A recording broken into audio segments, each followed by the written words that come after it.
ایک بہت ہی اہم خبر، کچھ پاکستانی پائلٹس، انجینئرز اور ٹیکنیشینز اس وقت چائنا میں موجود ہیں، لیکن وہ چائنا میں کیوں موجود ہیں، وہاں ان کی کیا مصروفیات ہیں اور ایسا کیا بڑا ہونے جا رہا ہے۔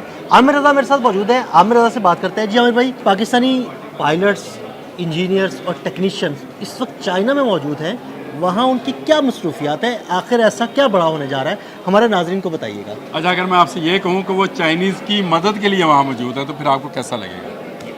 چائنیز کی ٹیکنالوجی کو بہتر کرنے کے لیے موجود ہے، پھر آپ کو کیسا لگے گا؟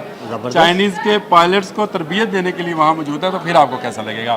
دیکھیں، بات سمجھے ذرا، پاکستان وہ ملک ہے جس نے ایک ہمیشہ کے لیے ایک جنگی ماحول میں ہی کیا۔ ہم 1948 میں جنگ میں گئے، 65 میں جنگ میں گئے، 71 میں جنگ میں گئے، اور اس کے بعد افغان وار شروع ہوئی 79 میں، تبھی بھی ہم جنگی ماحول میں رہے، اور اس کے بعد ہمارا دشمن جو ہے کبھی کارگل میں بھارت در اندازی کرتا ہے، ابھی اس نے مئی کے مہینے میں بھی کیا۔ پاکستان دنیا کے ان چند ممالک میں شامل ہے جو دنیا کی تمام اچھی ٹیکنالوجیز کو یوز کرتا ہے۔ یہ فرق ہے چائنیز میں اور پاکستانیوں میں۔ پاکستانی جو ہیں یورپین ٹیکنالوجی بھی یوز کرتے رہے، میراج ہمارے پاس آپ کو پتہ ہے 2000 رہا، اور ہمارے پاس بہت بڑا فلیٹ تھا اس کا۔ بالکل، ہم امریکن ٹیکنالوجی بھی استعمال کرتے رہے، اور امریکہ کا سپر کلاس جہاز F-16 نہ صرف ہم استعمال کرتے ہیں بلکہ اس کو اپ گریڈ بھی کر لیتے ہیں اب تو، اور اس میں بہت ساری تبدیلیاں ہم نے کی ہیں۔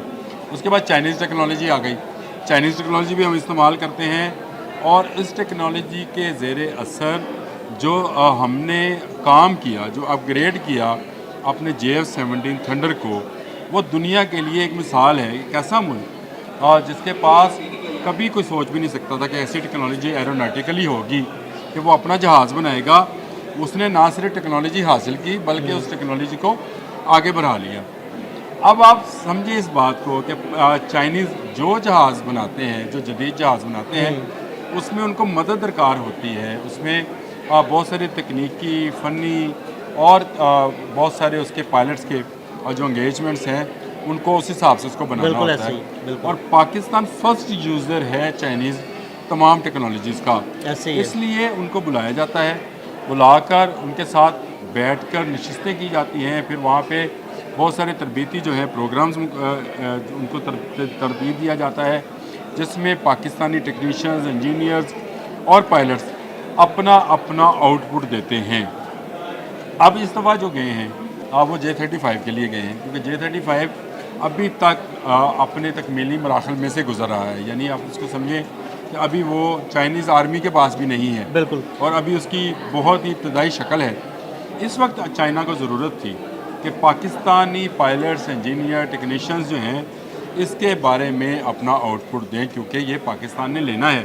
پاکستان اس خواہش کا اظہار کر چکا، اور چائنیز اس پر ایگری ہو چکے کہ پاکستان کو J-35 ان کا سب سے جدید طیارہ جو ہے وہ دیا جائے گا۔ اسٹیل ٹیکنالوجی ہے اس میں، اور بہت سارے اس میں میزائلز ہیں، PL-15 کا اگلا ورژن اس میں موجود ہے، PL-17، تو اس لیے یہ جہاز جو ہے اس وقت تک مکمل نہیں ہونا تھا جب تک پاکستانی انجینئر، ٹیکنیشینز، پائلٹس جو ہیں اس کو اوکے ٹو سرو نہیں کریں گے، کیونکہ یہ جہاز جب تیار ہو کر آئے گا اور پاکستانی انجینئرز، پاکستانی ٹیکنیشینز اور پاکستانی پائلٹس اس پر اپنا آؤٹ پٹ دیں گے تو پھر ایک لمبا کام شروع ہو جائے گا، یعنی اس میں اگر کوئی تبدیلی کرنی ہے تو وہ آپ کو اس کے لیے ایک لمبا پروسیس ہے، یا تو پھر آپ میرا خیال ہے کہ اس کی یہ وجہ بھی ہو سکتی ہے کہ پاکستانی پائلٹس کی آسانی کے لیے، ٹیکنیشینز کی آسانی کے لیے، چیزوں کو چیلنج کرنے کے لیے، انگیج کرنے کے لیے، اور اگر کوئی ان کو مسئلہ نظر آتا ہے تو اس کی نشاندہی کے لیے۔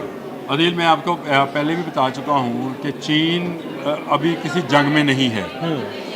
چین آپ کو پتہ ہے پوری افغان رشیا امریکہ وار جو ہے اس سے وہ ایک طرف رہا، بالکل ایسا، اور صرف وہ اپنی ٹیکنالوجیز پر ہی کام کرتا رہا، یعنی اپنی ترقی کے لیے کام کرتا رہا۔ وہ آپ کے مڈل ایسٹ میں کسی جنگ کے اندر نہیں گیا، اور چین جو ہے وہ 62 کے بعد بھارت کے ساتھ بھی جنگ میں نہیں گیا۔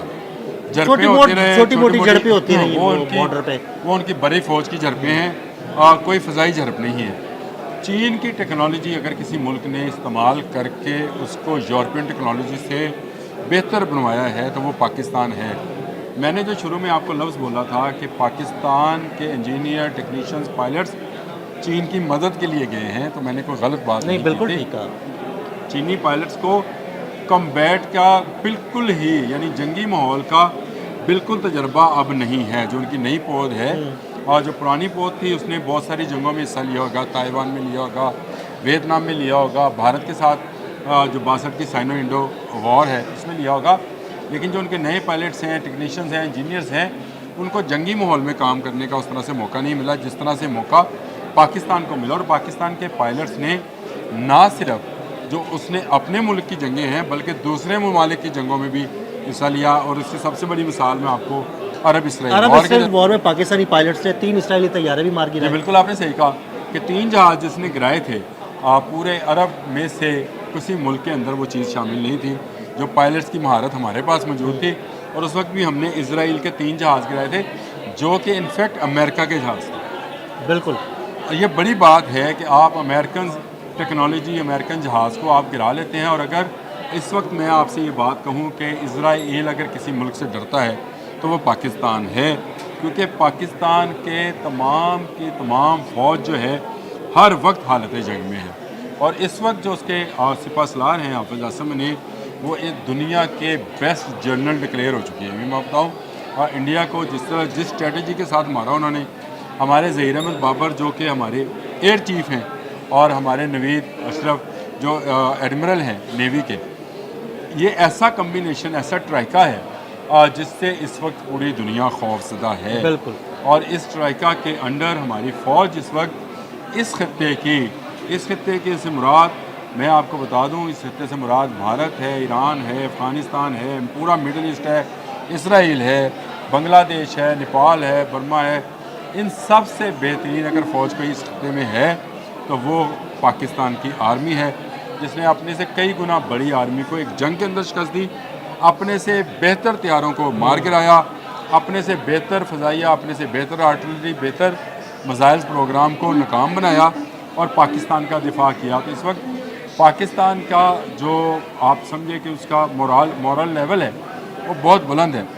ایسے ہی آپ کو واشنگٹن میں بلا کر لنچ نہیں کریں گے. بالکل نہیں، کوئی وجہ تھی تو یہ بلایا گیا. ایسے ہی اسرائیل ایران وار کے اندر پاکستان کی انوالومنٹ کے بعد اسرائیل کی جان بخشی ہوئی. اور Donald Trump I love you کر رہا ہے. ایسے نہیں کر رہا نا. ایرانی پارلیمنٹ اور ایرانی صدر کا خطوط اور وہاں پہ لگنے والے پاکستان کے حق میں نعرے پکار کر کہہ رہے ہیں کہ حافظ اسد منیر اس وقت دنیا کے بہترین جنرل اور فیلڈ مارشل ہیں جو ایک سے زائد ممالک کی فوجوں کی سربراہی کی اہلیت رکھتے ہیں. بالکل یہ ایک بڑی چیز ہے. اس پر اگر آپ کسی دن بات کریں گے تو ہم ضرور اس پر بات بھی کر لیں گے کہ فیلڈ مارشل جو ہے وہ صرف ایک فوج کا سربراہ نہیں ہوتا، اور ممالک کی فوج کو بھی اگر سربراہی کرنی پڑے تو وہ فیلڈ مارشل کہلاتا ہے. اور صرف ایک لقب سے اس وقت بھارت بھی خائف ہے اور اسرائیل بھی ڈر رہا ہے. اسرائیل کی بھی ٹانگیں کانپ رہی ہیں، ان کی کانپیں ٹانگ رہی ہیں بالکل انڈیا کی. دونوں طرف جو ہے اس ایک لفظ کی موت کیوں آپ کو نظر آتی ہے یہ آپ کبھی پھر ولاگ کریں گے تو بتا دوں گا. لیکن اس وقت پاکستانی ٹیکنیشینز، انجینئرز اور پاکستان کے پائلٹس J-35 کو مزید اپ گریڈ کرنے اور اس کو بہتر بنانے کے حوالے سے کام کر رہے ہیں. آپ نے پوچھا تھا، میں نے بتایا. جی بہت شکریہ انوپ بھائی. جی بالکل، پاکستانی پائلٹس، ٹیکنیشینز اور انجینئرز اس وقت چائنا میں کیوں موجود ہیں، عامر رضا نے بڑی تفصیل کے ساتھ آپ کو بتایا. عدیل احمد اور عامر رضا کو اجازت دیجیے گا. اللہ حافظ.